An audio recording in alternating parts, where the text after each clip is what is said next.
to the camera, breakfast.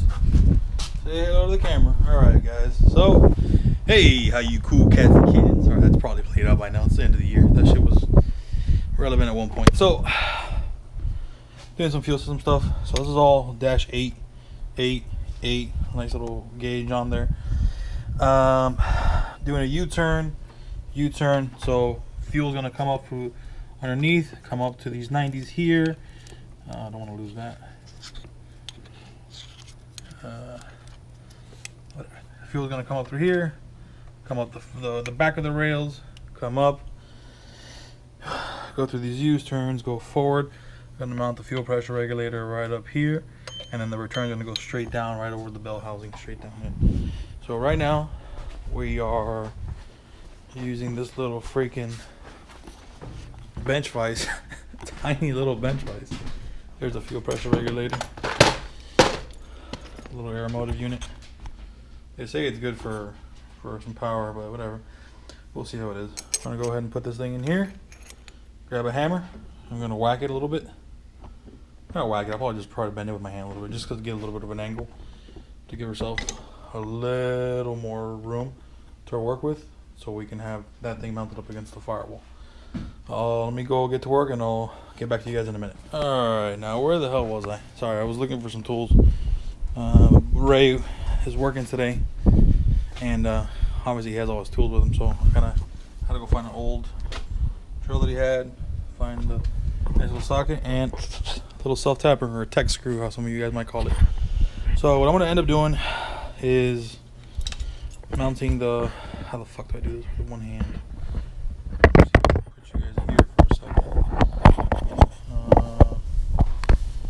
Good enough, kind of. Still recording? All right, cool. So I'll probably end up mounting it like here. That way I still have some kind of like angle to work on this thing. And I can always just mount it so these lines connect with the fuel rail, the U2, so with a U joint ever. So I'm gonna put these in. This back here is like a double, triple panel for the firewall. So there's an exterior panel. This is for the cowling. This is for the actual fire panel, the firewall, and then there's another interior panel as well. So there's 3 components that are made up here. I was originally going to just cut this and give me space to mount it here, but sorry, I mounted it in an angle like this and it should be fine. Only thing that's going to go here is a sensor. It's a fuel pressure sensor. The gauges are, you already saw it's on the fuel rail. So well, I'm going to go ahead and get the drill and get started. All right. All right, all you degenerates. Oh, happy Thanksgiving, by the way. I'm recording this. It's Wednesday. Yeah, Wednesday before Thanksgiving.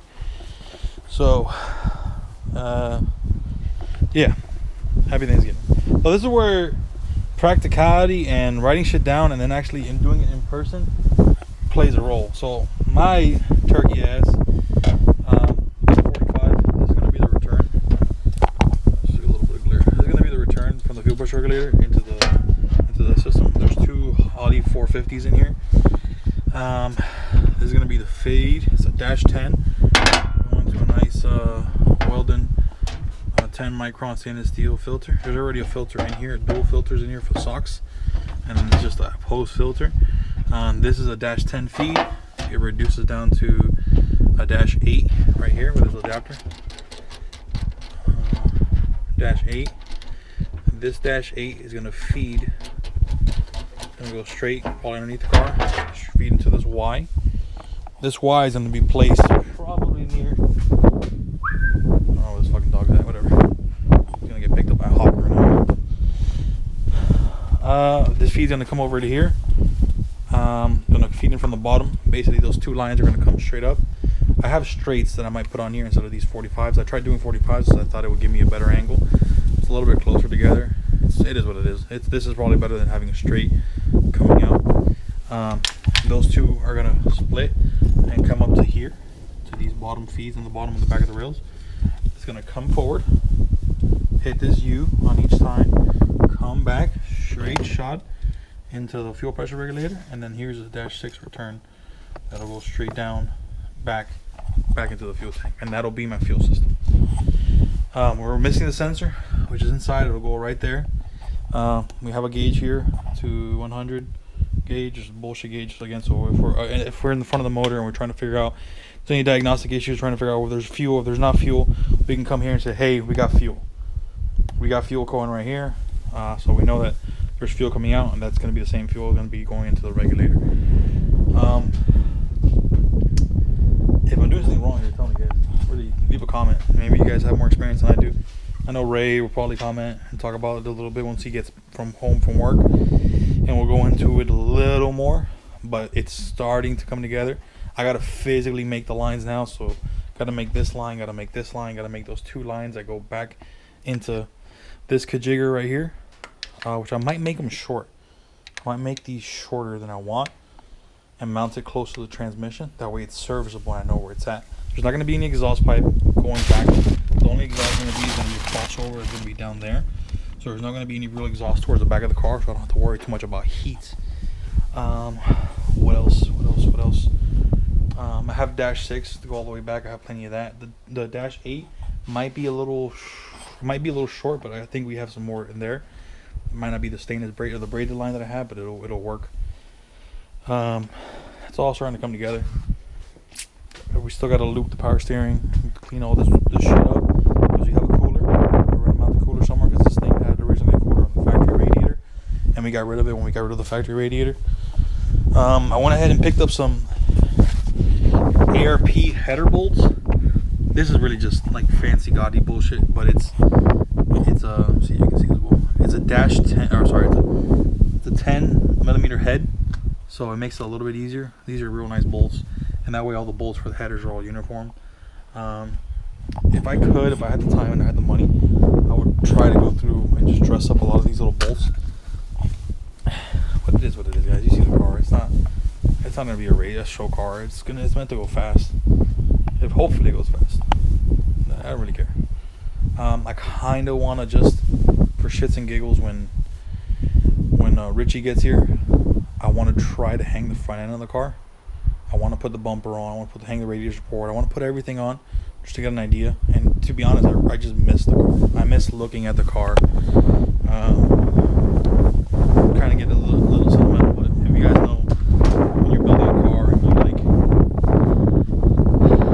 doing all that shit, you kind of just like lose, I guess not lose track of what the car looked like, but you just kind of, you miss it. I mean, I don't know. I'm just be straightforward. I'm having a heart to heart with you guys. If this is dumb, just let me know. But I want to try to put it together, put the hood on, put the bumper, put the grill, put everything that we can on, minus the intercooler, because the intercooler we still have to physically fab up a mount for it.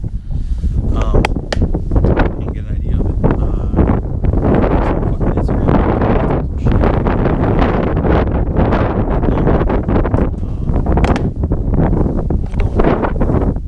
Crazy dog. Yeah, I don't know. This is kind of a little bit of an update. I'm gonna jump in. This is gonna be a mess. I hate to show this to you guys, but I don't care. There's a turbo down there. I'm gonna try to figure out getting this dash out. I've gotten a lot of the stuff out. I just need to kind of go into the center console and take some more shit out. I'm probably getting rid of the shifter. I'm probably getting rid of a lot of the shifter in the console. A lot of the stuff broke from just old age and me manhandling the fuck out of it. I'm probably gonna go with a shifter. There's one in the shed that Ray's customer has that I really freaking like. And since I'm gonna end up fucking going with a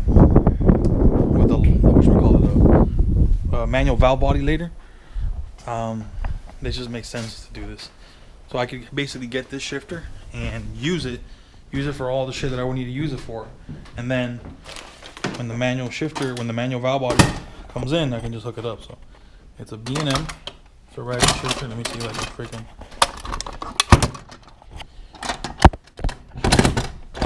So it's a reverse manual valve body. So that's second, that's third, that's fourth, and then you need to pull this fucker down for reverse, neutral, reverse, park. So yeah. Might end up doing one of these and kind of, well, actually, you know what, fuck it, let's see what it would look like.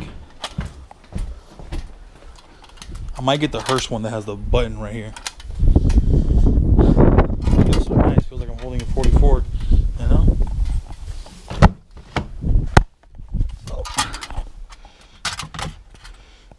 mount it in there like that. That's actually not a bad height. Get rid of a lot of this bullshit that's here.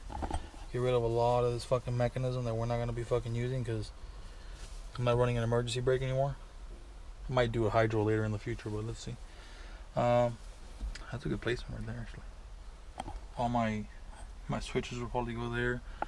I'm working on getting one of them fancy dancy Hollies, like one of the 6 or 7 inch ones, the touchscreen ones, because the Terminator that I have has the 3.5 inch screen or 3.8 inch screen, and it's not bad, but it's you can piggyback or add a second screen to it, and the small screen can end up being like a shift light, and it'll tell you RPM and just small shit, and then the big screen can be all your other gauges.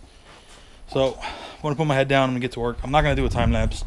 Well, maybe I will. Let's see if I can get a good enough angle to mount the camera, and then I'll get back to you guys. All right.